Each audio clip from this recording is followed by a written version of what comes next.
Most readers of the dance sections of Fire and Blood come to the incorrect conclusion that the story is solely a condemnation of war, feudalism, and monarchy.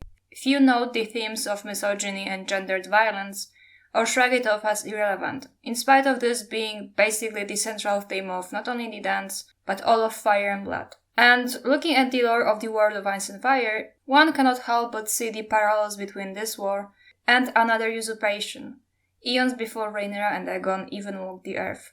The usurpation that, in the annals of the Far East, caused the Long Night.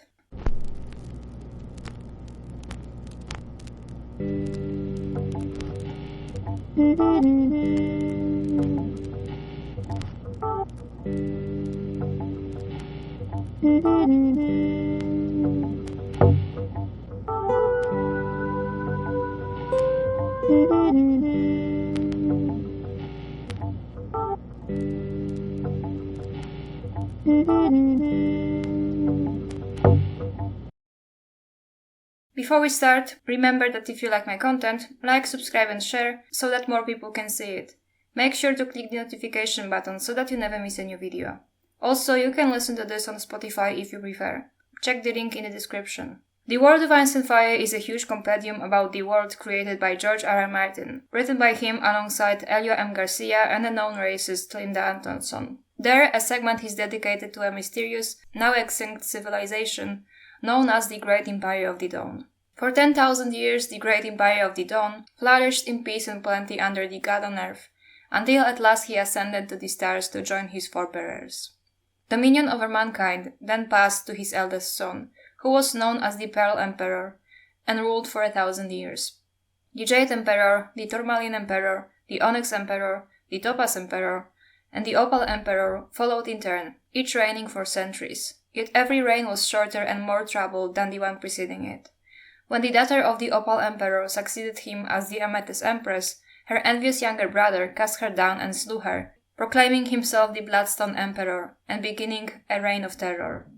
In the annals of the Further East, it was the Blood Betrayal, as his usurpation is named, that ushered in the age of darkness called the Long Night. Despairing over the evil that had unleashed on earth, the Maiden Maid of Light turned her back upon the world, and the Lion of Night came forth in all his wrath to punish the wickedness of men. This, of course, can be understood as merely filler to put more stuff in the lore book, but it seems a bit too specific to lead exactly nowhere, especially since the story has certain parallels with the Dance of the Dragons.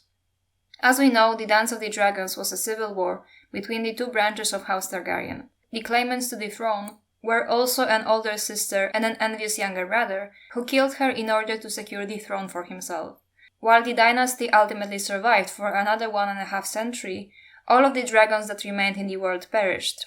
Western fantasy usually presents dragons as evil and wicked creatures, thus their extinction would normally be seen as positive. But the world of asoiaf presents a different picture. In fact, in the Hedge Knight, we learn that the death of dragons was a net negative. The third Aegon that would be, not King Daeron's father, but the one they named Dragonbane, or Aegon the Unlucky. He was afraid of dragons, for he'd seen his uncle's beast devour his own mother. The summers have been shorter since the last dragon died, and the winters longer and crueler. Summers becoming shorter and winters more cruel ties back to the central dichotomy of the story, that of ice and fire. Ice and fire, the two primordial forces in the world, likely need to exist in a sort of equilibrium for the world to be stable and at peace. The disappearance of dragons, the literal fire-made flesh, made the scales go up in favor of ice. The disappearance of dragons not only exacerbated winters, but also caused magic to become weaker. "Have you ever seen a dragon?" she asked. She had heard that the first dragons had come from the east, from the Shadowlands beyond Ashai, and the islands of the Jade Sea. Perhaps some were still living there, in realms strange and wild. "Dragons are gone, Khaleesi," Irri said. "Dead," agreed Jipui. "Long and long ago."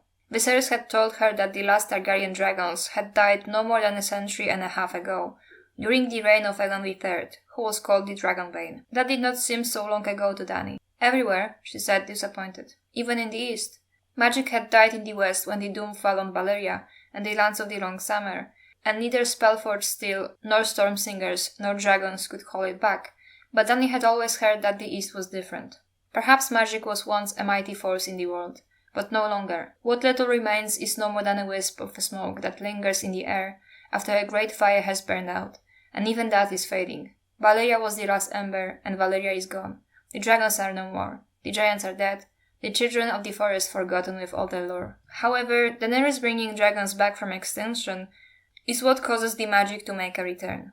Yes, you have secret spells. How splendid. What of them? They, seem to be working better than they were. Helen smiled weakly. You don't suppose there are any dragons about, do you? Not unless you found one under the dragon pit. Why?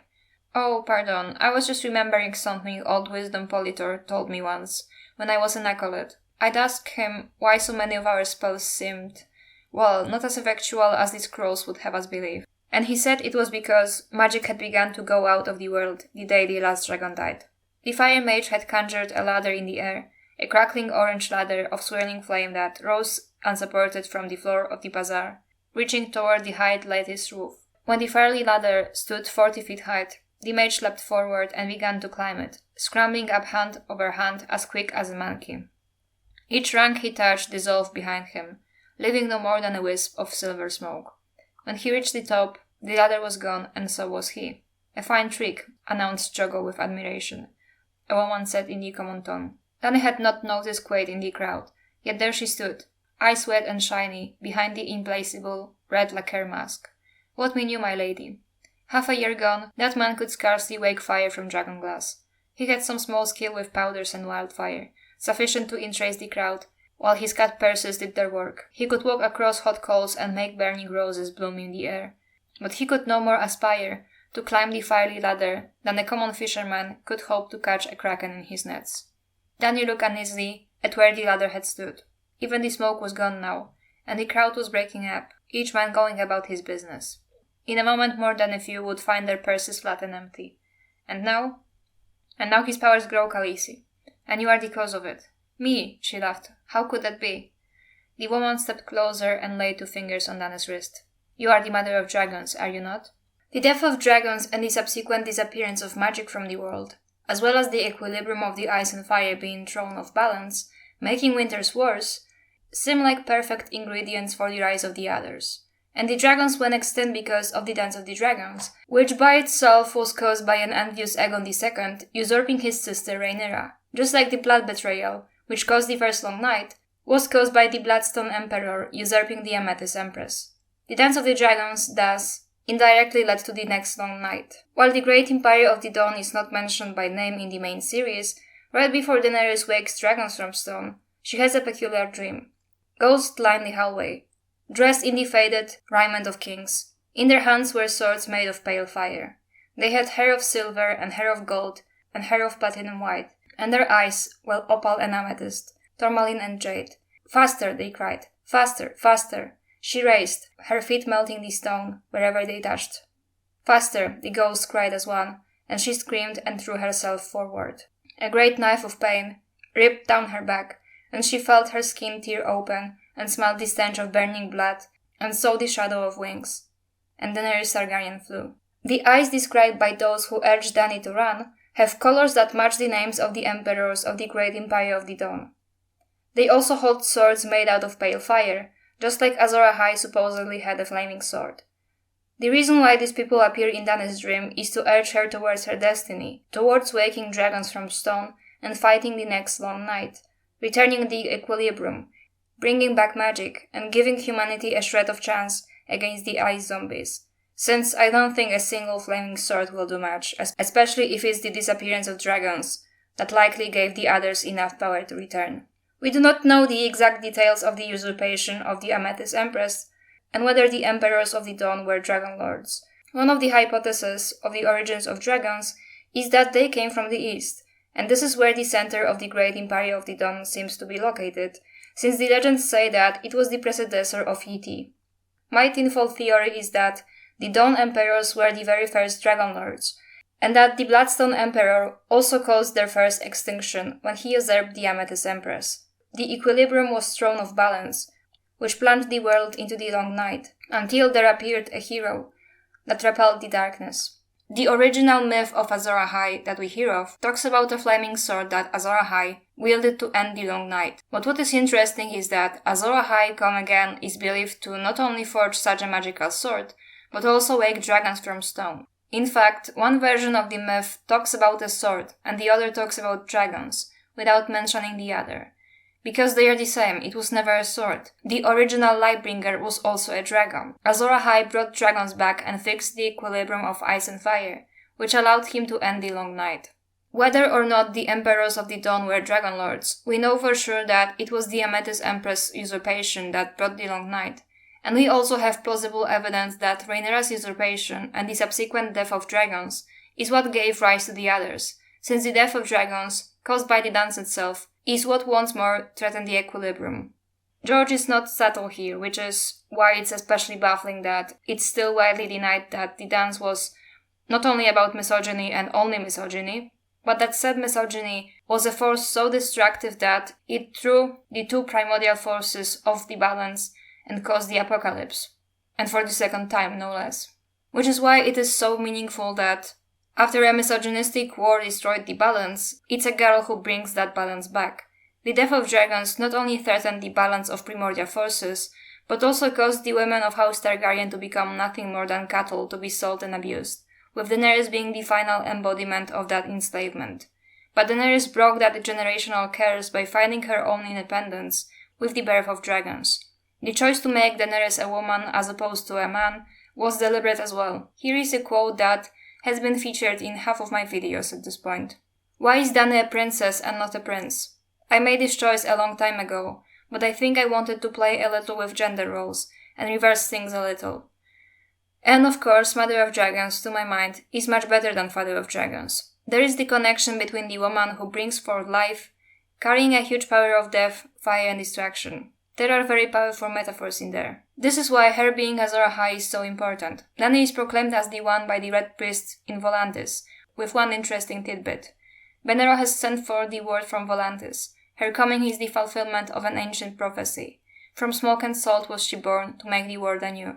She is Azor Ahai returned, and her triumph over darkness will bring a summer that will never end. Death itself will bend its knee, and all those who die fighting in her cause shall be reborn. Before someone jumps into the comments to cry about how endless summer would also have been bad, George disagrees. C. Teresa talked with George about how very long summers can be as bad as long winters, because of drought, forest fires, etc. He was very vehement that they had enough rain in Dorne, so they should be okay. And this is precisely what the common people want. The common people pray for rain, healthy children, and a summer that never ends. I hear that we're Team Smallfolk, so we should support a summer that never ends for their sake. These comments make me believe that once Daenerys' triumph over darkness will be complete this time, and the others gone for good, she will indeed bring the summer that will never end. With Dany's triumph over darkness, not only will the cycle of usurpation and exploitation in House Targaryen be broken, but also the Amethyst Empress will be vindicated. While again the Great Empire of the Dawn is not mentioned in the main series, it is in Dany's chapters that we see people who may plausibly be the Emperors of the Dawn. And since they seem to be named after the colors of their eyes, it is not unreasonable to assume that Amethyst Empress was called that because she had eyes that had this particular color. You know who else has eyes that are described as amethysts? Where else? The Dragon Queen awaits me in Meereen, the fairest woman in the world, if my brother could be believed. Her hair is silver gold, her eyes are amethysts. My theory is that the final embodiment of breaking those generational curses, some of which are thousands years old, will be Daenerys becoming the new Amethyst Empress. To me, that would be infinitely more compelling than her being yet another disposable woman dead on a man's sword, as a mad queen, or just a sacrificial lamb who existed to die so that other people can live happily over her corpse.